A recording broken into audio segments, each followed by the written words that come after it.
Hi friends, हमारे channel automation fever में आपका स्वागत है। आज हम आपको सिखाएंगे कि वो फंक्शन जो आप एक्सेल में रोज यूज करते हैं, जैसे कि count, sum, count if, sum if, sum product, V lookup, X lookup, इन सारे का यूज आप वीबीए में कैसे कर सकते हैं। सबसे पहले एक्सेल के काउंट फॉर्मूले का यूज हम वीबीए में करना सीखते हैं। हमारे पास कॉलम डी में नंबर ऑफ आइटम कितने सोल्ड हुए हैं उनकी वैल्यूज दी हुई है। हम पहले काउंट फॉर्मूले का यूज करके इनलाइन आइटम को काउंट कराएंगे और बाद में सम फॉर्मूले का यूज करके इनका सम करके टोटल निकालेंगे कितने total number of item sold हुए।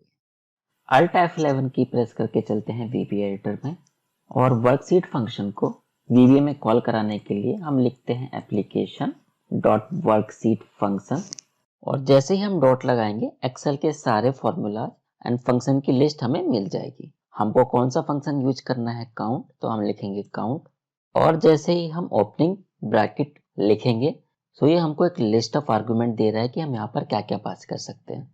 एक बात जो आपको यहाँ समझने वाली है, आप क्लियरली देख सकते हैं यहाँ पर जो पैरामीटर की लिस्ट दे रखी है ARG1 ARG2 इस तरह लिखा हुआ है, जबकि अकाउंट फंक्शन को आप एक्सेल में यूज करते हैं तो काफी डिटेल में आपको बताता है कि इसमें आपको क्या वैल्यू पास करनी है। तो अगर आपने एक्सेल में काउंट या कोई भी फंक्शन जिसको आप वीबीए में यूज करना चाहते हैं एक्सेल में पहले से यूज कर रखा है तो आपको पता ही होगा कि इसमें हम क्या क्या वैल्यू पास करते हैं। जैसे काउंट फंक्शन में या तो हम एक रेंज पास कर सकते हैं या अलग अलग सेल पास कर सकते हैं। तो हम रेंज पास करते हैं और रेंज हमारी कौन सी होने वाली है, एक्सेल सीट में चलते हैं और एक बार कंफर्म कर लेते हैं किस रेंज पर हमको फॉर्मूला लगाना है। तो हमारी रेंज होगी D4 से लगा के D21 तक। लिख देते हैं यहाँ पर रेंज D4 से लगा के D21 तक। काउंट फॉर्मूले को बंद कर देते हैं और जो भी ये काउंट फॉर्मूला आउटपुट देगा उसको मैसेज बॉक्स में प्रिंट करा लेते हैं पहले और बाद में हम सेल में राइट करा देंगे। लिखते हैं मैसेज बॉक्स और F5 प्रेस करके मैक्रो रन करते हैं। सो ये वैल्यू दे रहा है हमारी 18। वापस एक्सेल की सीट पर चलते हैं और एक बार कंफर्म कर लेते हैं कि हमारा काउंट फंक्शन वीबीए में सही रिजल्ट दे रहा है कि नहीं। सो जैसे कि हमने इस रेंज को एक्सेल में सेलेक्ट कर रखा है, नीचे स्टेटस बार में ये काउंट दे रहा है, इसका कितना है 18। तो हमारा वीबीए का फॉर्मूला सही रिजल्ट दे रहा है। अब क्या करते हैं, जो भी आउटपुट आया है उसको हम I4 सेल में राइट करा देते हैं। वापस चलते हैं वीबीए एडिटर में और मैसेज बॉक्स को डिलीट करके हम लिख देते हैं range I4 dot value equal to, और आप चाहे तो एप्लीकेशन डॉट को यहाँ से रिमूव भी कर सकते हैं, ये फंक्शन आपका तब भी काम करेगा। चलिए सेव करते हैं, F5 प्रेस करके मैक्रो को रन करते हैं और एक्सेल की सीट में वापस जाके देखते हैं तो आप देख सकते हैं I4 सेल में वीबीए ने 18 अपडेट कर दिया है। अब हम सम फॉर्मूले को भी वीबीए में यूज करना सीखते हैं। ये जो नंबर ऑफ प्रोडक्ट सोल्ड हुए हैं इनका सम निकाल के हम I5 सेल में राइट कराते हैं। चलते हैं वीबीए एडिटर पर और सबसे पहले लिखते हैं वो रेंज जिसमें हमें आउटपुट राइट कराना है, वो है I5 हमारी। लिख देते हैं I5 डॉट वैल्यू। उसके बाद वर्कशीट फंक्शन डॉट, हमें कौन सा फंक्शन यूज करना है, सम, और इसमें रेंज कौन सी रहेगी, हमारी रेंज सेम रहने वाली है D4 से लगा के D21 तक। क्लोज करते हैं ब्रैकेट, सेव करके F5 प्रेस करते हैं और वापस एक्सेल की सीट पर जाकर देखते हैं तो इसने सम निकाल कर अपडेट किया है जो कि है 7938। इस रेंज को सेलेक्ट करते हैं और स्टेटस बार में हम जाकर देखें तो सम आ रहा है 7938, जो कि बिल्कुल एग्जैक्ट सेम है जो कि हमारे वीबीए के कोड ने अपडेट किया है I5 सेल में। एक और तरीका आपको सिखाते हैं जिसमें वीबीए में हम बिल्कुल ऐसे ही फॉर्मूला सेल में राइट कराएंगे जैसे हम एक्सेल में राइट करते हैं। चलते हैं वीबी एडिटर में और सबसे पहले एक टेस्ट नाम का सब रूटीन बनाते हैं।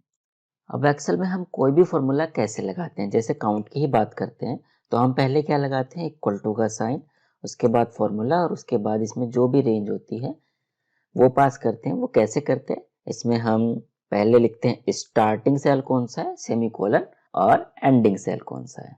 सेम ये फॉर्मूला हमको वीबीए में बनाना है और वीबीए में अगर आप देखें तो रेंज हम लिखते हैं, रेंज ऑब्जेक्ट के अंदर रेंज पास करते हैं। तो हमको क्या चाहिए होगा, रेंज के नेम चाहिए होंगे। तो आपको एक तरीका बताता हूँ जिसका यूज करके आप किसी भी रेंज से उसका एड्रेस गेट कर सकते हो, जिसका यूज करके आप अपना फॉर्मूला बना सकते हैं। सो अगर मैं लिखूं रेंज, जो भी मेरी रेंज है, जैसे कि है D4 से D21 तक डॉट एड्रेस, ये एड्रेस मेथड जो भी आउटपुट देगा उसको मैसेज बॉक्स में डिस्प्ले कराते हैं। मैक्रो रन करते हैं। सो इसने मैसेज बॉक्स में क्या डिस्प्ले किया है, D4 से D21। ओके पे क्लिक करें तो हमारा आधा काम हो गया है। अब हम अपना फॉर्मूला बना सकते हैं। तो फॉर्मूला कैसे स्टार्ट होता है, पहले इक्वल टू का साइन आता है, फिर हम लिखते हैं फंक्शन का जो भी नेम होता है। सो हमने इतना लिखा, ओपनिंग ब्रैकेट भी हम लिखते हैं, उसके बाद जो भी रेंज है उससे कंकेटिनेट कराया और लास्ट में हम ब्रैकेट क्लोज करते हैं। F5 प्रेस करें तो देखो हमारा फॉर्मूला बन के तैयार है।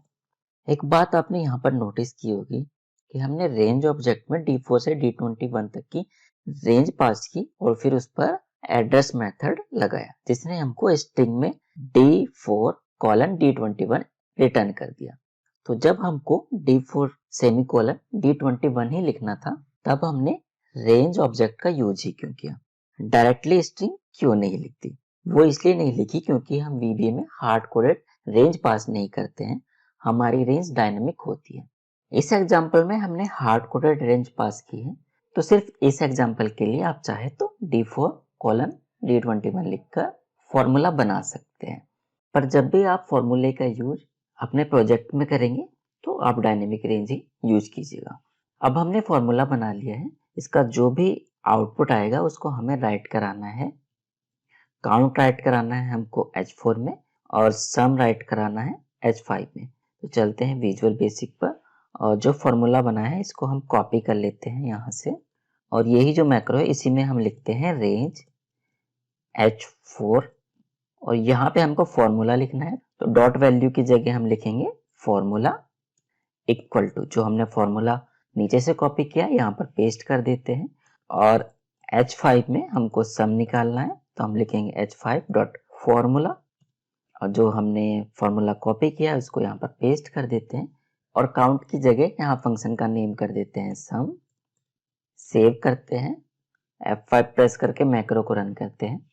वापस से एक्सेल की सीट पर हम जाकर देखें, सो हम देख सकते हैं H4 पर हमारा काउंट का फॉर्मूला लिखा गया है और H5 पर सम वाला फॉर्मूला। सो हमने आपको दो तरीके बता दिए हैं। तो या तो आप वर्कशीट फंक्शन ऑब्जेक्ट का यूज करके एक्सेल का कोई भी फॉर्मूला VBA में यूज कर सकते हैं, या फिर VBA में फॉर्मूला बना के किसी भी एक्सेल के सेल में राइट करा सकते हैं। आज के लिए इतना ही। अगर हमारी ये वीडियो आपको पसंद आई हो तो हमारे चैनल को सब्सक्राइब कीजिए और वीडियो को लाइक कीजिए। मिलते हैं नेक्स्ट वीडियो में। बाय।